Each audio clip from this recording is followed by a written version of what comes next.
Hello, everybody. It's Dave Neal, stand-up comic, host of Bachelor Nation News, and we have an update on the Clayton Echard paternity scandal. Only trying to cover the big parts of this story. There's a lot of side things going on, not trying to flame the fires or read any of the manifestos written by Clayton Echard's accuser, Laura Owens, but we do have something very interesting. An article came out in the San Francisco Chronicle. Yes, the San Francisco Chronicle. Well, kind of. I'm going to get into it. I'm going to share what they got right, what they got wrong. And by wrong, I don't mean anything negative. There's just some omissions. That's like, well, if you're going to cover this, you need to know that. If you're going to say that, you need to know this. If you're going to go here, you need to go there. If you want to go up and then down, there's a lot. There's a lot. I have so much empathy for the author or the journalist here trying to get it right, Lauren Harvey. She's an intern at the San Francisco Chronicle. I am no way making her the story. I've texted her. I don't know if we'll get a response, just to say, hey, congrats on the article. If you want more information, I've got it. I've got that information. Now, Laura Owens is going to say, oh, he's got some crazy smear campaign against me. Let the journalists do their job. Okay, that's all I have to say. And by the way, this could be huge for Lauren Harvey. What's with Laurens and Lauras? They're everywhere. This could be huge for her if she wants to tackle this story. We already know there's been an update. June 25th, 2024, 10:39 a.m. I'm guessing that's Pacific time, which was 10 minutes ago. So I have no idea what's been taken out of this article. You know, in all fairness, they should show what they strike through. Maybe they will. I'm not sure. A lot of times, you know, when news rags get something wrong, they'll sort of dirty delete. But we know there's best intentions here. I'm glad they're covering this. I just think it's ridiculous that they're giving this story to an intern. Again, no offense whatsoever. She's got a great resume. I looked into it. LinkedIn. She's doing great work. Give her a raise. They better be paying you, Lauren. I'm coming for them if they're not paying you. Give her a bonus. Either way, let's get into the story. And by the way, after I cover this, I'm going to share a clip where Clayton discusses his run-in with Laura at his deposition. I'm also going to share some other clips that are pertinent to this story. So let's go into it. Bachelor Nation's Clayton Echard wins paternity case against San Francisco radio host daughter. Already interesting. We're taking the Ron Owens angle. Ron Owens was a beacon of light in the San Francisco radio world. Never heard of him before. But if you were local, listen, if you have a local radio guy you listen to every day, they become very close to you. So how interesting now that an article is making the link that includes Laura Owens' mischievous behavior, which Judge Mata is referring her to prosecutors. We've received word that they are hiring or assigning investigator taxpayer money to look into her perjury and possible fraud, even though the fraud has been admitted. Former Bachelor TV star Clayton Echard said Monday he is relieved that an Arizona court has ruled in his favor in a paternity case filed by a woman with San Fran ties, but says he knows the battle isn't over. Now, not only does she have San Francisco ties, 2 of the men out of the 4 pregnancies she's claimed to have had came from San Francisco. Mike, and before that, Matt. We have yet to hear from Matt. Matt, now is your chance. Or better yet, any investigative journalists want to get sort of off-the-record coverage of Matt. We'd love to know if she did to him some of the same things she did to these other guys. It's pertinent to the case here to find out if there's any sort of repetitive behavior. He says, I'm certainly grateful for the ruling, but still a little weary because we do need the county attorney to prosecute her so that she faces these charges, Echard said in a call with the Chronicle. That would finally stop her from doing this again. Clayton, a Phoenix area resident, was sued for paternity in August 2023 in Maricopa County Superior Court by Laura Owens of Scottsdale, Arizona, who is the daughter of longtime San Francisco radio personality Ronald Owens. According to Owens, she became pregnant with twins after a one-night stand with Echard, who appears in season 18 of The Bachelorette before going on to star in The Bachelor in 2022. While Echard admits he has been intimately involved with Owens, he denies ever having sexual intercourse with her. That's their clean, newspaper way of saying he claims oral. She says, some fluids got on me.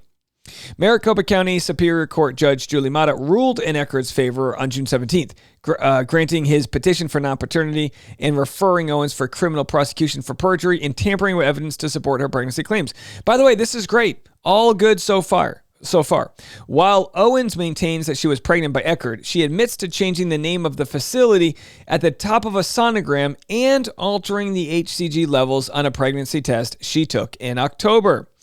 She said, "It didn't change the fact that I was pregnant," Owens said in a call with the Chronicle Monday, claiming she only changed her test results to stop cyberbullying by a YouTuber who has been extensively documenting the case.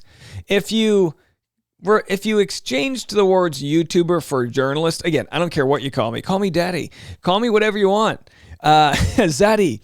If you remove YouTuber and journalist, it's like, I was the one reporting the story and still continue to.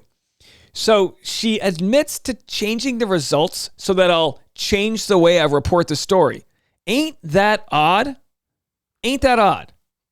Owen said she plans to appeal the ruling, claiming that she was denied due process. Now, they don't cover all of the other extensive parts of things changed. The fake video that she sent Clayton, the fake photo, ultrasound she sent me. I'll show all of that real quick. We'll get into all that. Owen said she plans to appeal.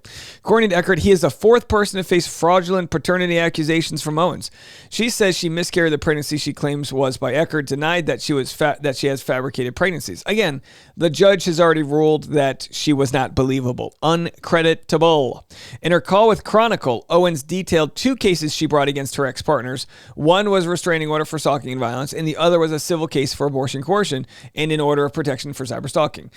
Pregnancy by a third man was never brought before the courts, she claims. Now, if Matt knows any differently, please let us know. Owens' father, who hosted the Ron Owens Report on KGO Radio, has publicly supported his daughter. Well, not exactly, but we'll get to it. Incredibly proud of our daughter Laura for finally standing up to cyberbullies, Ron Owens wrote on a Facebook post on December 7th, 2023, linking to one of his daughter's Medium posts about her legal fight. "I'm disgusted by the lies people post online, hiding under the guise of free speech. If by people he means me, I'd like to know where I lied." Laura, because the only person who has lied, as proven by the judge, is Laura. Bye, loser. Oh, wrong one. Is Laura. She lied? There it is. Wow. Soundbar going wrong. All right. So anyway, he goes on. "Laura has the full support of our family and no doubt the support of our extended family of KGO listeners who've known her since the day she was born." Well, we, of course, have reason to believe that that wasn't really him. And I'll tell you why. She will go to the ends of the earth to convince people that she was pregnant and that she's got her family support. And maybe she does have her father's support. But imagine being a father and not publicly going on video or doing any of these things to support her. Am I saying she's catfishing us and actually pretending to be her father? Well, we don't know. But again, falsus in uno, falseness in omnibus. She lied here. Here is a video. Again, Lauren, you can have this if you want. Here, San Francisco Chronicle. I'm happy to swap evidence. But here's a video she sent reporters claiming that this was her pregnant belly. And of course, this is her dad rubbing her pregnant belly, which again, pretty damning. Now, her father tragically suffers from Parkinson's disease. So he's been under, I guess, I don't know if it's hospice care or what's going on. I hope he's okay, but people are wondering if he even is connected to his Facebook accounts and if she's logged in and she's the one controlling like a puppet all of his activities. Well, this isn't Laura Owens, folks. Hate to tell you this is her big sister, as seen by plenty of evidence. I mean, people went into the cuticles and moles and the lips. It's definitely not Laura. It's her sister, who gave birth in June of 2023. And why would this be a big deal? Well, it would be a big deal because her sister, she sent us evidence claiming she was pregnant with an ultrasound that we know to be and believe to be her sister's. This ultrasound, upon investigation, shows her last name, gestational age, and all this stuff, but it redacts her first name. Now, why the hell would she redact her first name and not her last name? And why would she keep all of this other information? I'll tell you why. Because this information, and how conveniently she kept 2023. Well, we believe that her sister gave birth in June of 2023. So this could have been an ultrasound from March of 2023, but I'll tell you what, at 21 weeks pregnant, which would be 6 to 7 weeks, 6 to 7 months pregnant. This is absolutely not her ultrasound. She then later claimed that she miscarried early on. Well, if you miscarried early on, how the hell do you have a fully functioning 7-month-old fetus in your belly? You don't. It's your sister's. And this is Laura Owen's nephew. I don't know. We're going to call him Dodo, nephew Dodo. I have no idea his name, nor do I care. But the sickening fact that she would steal ultrasounds from her sister, and in a previous case from a blogger in Texas, is just mind-blowing. We know the blogger in Texas was stolen, of course, because of the Fiverr ultrasound we found, and that can be seen right here. So please, if you don't mind, Lauren, the intern in San Francisco Chronicle, I mean this. This is not in jest. Call me and let's talk about all of this evidence. This could be something, if a documentary is ever made, where we have another female journalist really sticking up for truth. We need to remove the people that are using AI and Photoshop and lies to coerce people into relationships and then punishing them for years on end. At least one of her former victims still has a extensive restraining order against him in San Francisco. It has led to him losing out on job opportunities. He has moved on, and she continues to harass him, so much so that while he was a subpoenaed witness on the June 10th trial, she had her lawyer call 911 to try to get this man arrested. This man who's a father of a 3-year-old girl. He tried to get this man arrested and taken off the streets. And get more records on his sheet here. The only record all these men should have in common is that they crossed paths with Laura Owens. They didn't commit any crimes whatsoever. So anyway, let's continue on what was said here. And again, I'm not blaming. Nobody reach out to the San Francisco Chronicle journalist here, please. Oh, look, she has an email. I didn't even know that. I would have emailed her. No one reach out to her. They're trying their best. I'm sure they're trying to get the story right. It is extremely complicated. This video is made in part so that she can see, we've got actually a lot of other evidence that Laura is conveniently neglecting to share. So the father writes this thing. She has our support. And it's like, really? Does she? Excuse me for not believing. The Owens family has been her biggest supporter throughout the case, she told the Chronicle, since the public nature of the dispute has negatively affected her ability to generate income from her podcast and business selling horses. Her family has helped pay her legal costs. So she's being funded in part by the money that was earned by the Ron Owens report from San Francisco audiences. I think it's within the rights of the San Francisco community to really know the truth about this story. So some commenters are saying, oh man, she admits now that she, her family's paying her legal costs, which we already knew that. And also, it's good that the San Francisco Chronicle is covering this, but there are comments that say, wouldn't an average reader who knew nothing about this case simply see the number of victims and the words abortion coercion and automatically deduce something ain't right with her story? Yes, the average person that looks into this case sees that things ain't right. Someone said the article is BS. She claims she changed the facility name on the ultrasound because of YouTubers bullying her. That was long before all the YouTube coverage, and conveniently leaves out that she changed the testimony about what facility she went to at the last minute. More lies. That's right, Lauren, take notes. She changed on the day of the trial, June 10th, 2024. She changed that she actually didn't go to the Mission Viejo Planned Parenthood, that she went to one in Los Angeles on July 2nd, 2023, which of course is a Sunday, and you and I both know in Los Angeles, there are no Planned Parenthoods open on a Sunday. So she has been caught in lie after lie. Even here we have a screen grab of her getting upset at me He has endlessly discussed his conspiracy theories about Chase J. Jones and made daily allegations that it is me. I immediately denied it. And as you know, I didn't fight the subpoenas from Patreon or Google.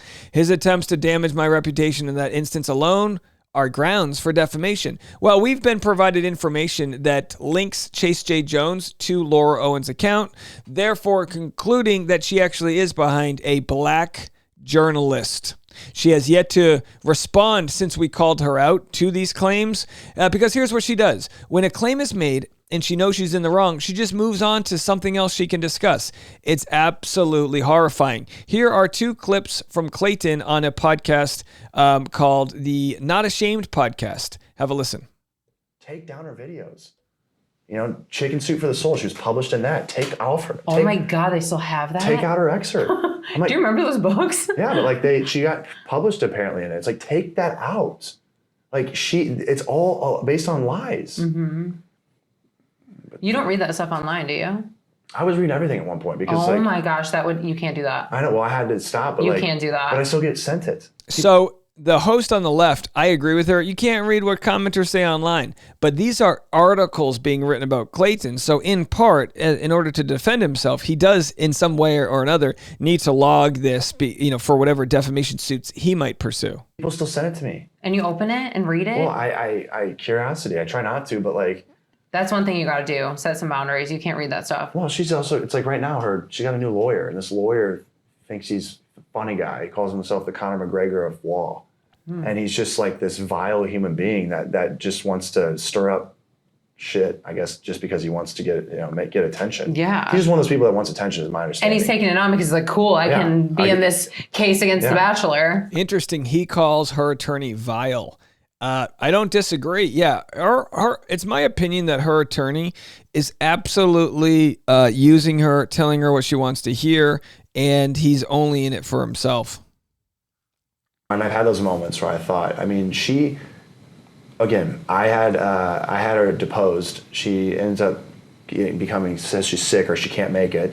Then what does she do? She has her lawyer depose me because she just, whatever I do, she turns it around on me to act like, oh no, you're the guilty one. So I go to my deposition. She shows up. She just wanted to be in the same room as me. Mm-hmm. And at one point, I looked at her and I said, you've taken the one thing away from me that I actually care about, which is talking about mental health and helping people. I can't help people now. I can't use my voice for good because you've taken that from me.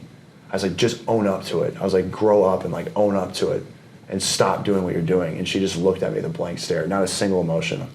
She just stared at me like as if she couldn't even hear the words come in my mouth, as if she spoke a different language. It was the coldest look I've ever seen. She didn't care at all. Mm-hmm. And when I walked out of there, I just thought, I should burn this person. I should fight fire with fire. Because at this point, you're not even feeling any type of reaction. You were. Now, he means metaphorically. She's going to say, Clayton Echard wants to shoot one of those Tesla flamethrowers at me. No one wants to hurt her physically. We want justice. So cold. So I should become vengeful. And of course, I'm taking the high road, and I haven't done that. But deep down, it's just, I'm like, man, nothing. Taking the high road, what is it doing? It's not. She's gonna get away with it.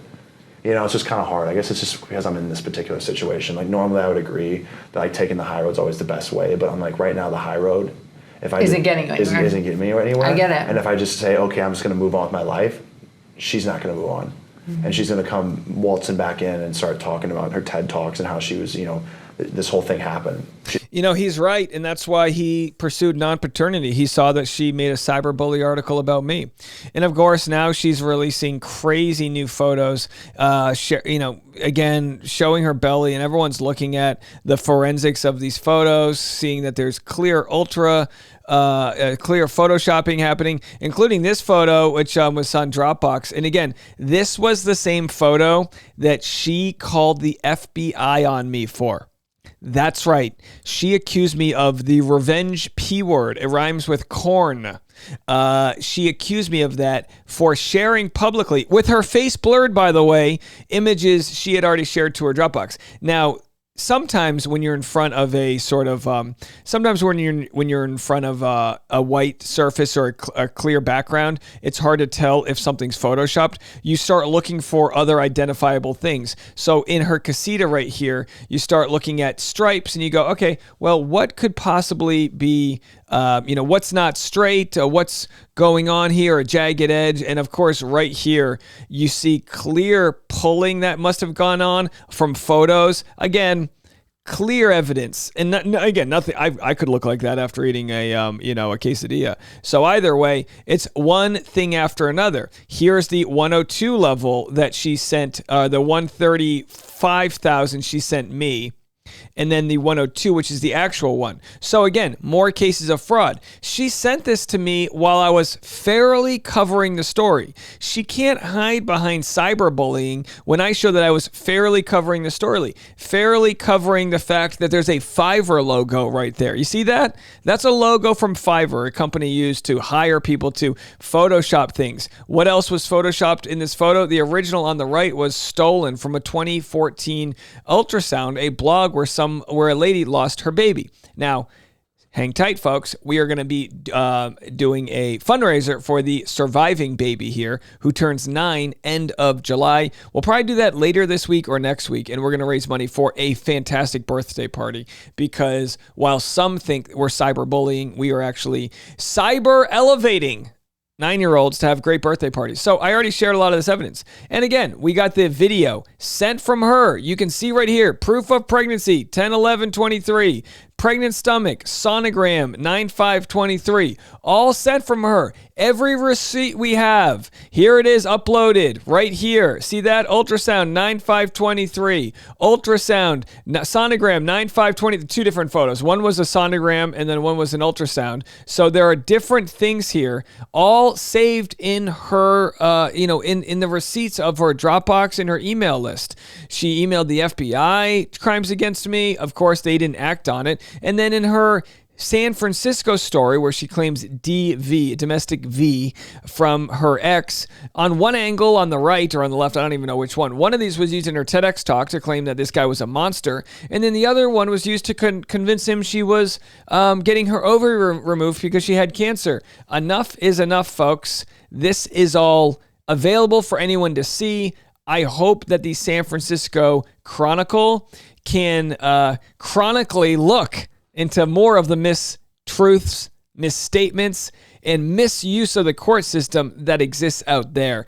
Do me a solid. If you don't mind, send this over to Lauren. I'll send her a text message. I don't know if she'll get back to me or not. I do have an update, though. While the article in the San Francisco Chronicle says it was updated, we don't have any information according right now that there was any dirty deleting that went down. So maybe there was a typo or something that was updated, but it was originally released yesterday. It was updated today, but again, no information that this article isn't the original. I just think there's more to the story, and I think from one journalist to another, Lauren Harvey, you did great work here. There's more to the story. We're happy to share it with you. Let me know what you guys think. We'll be back with more content right after this.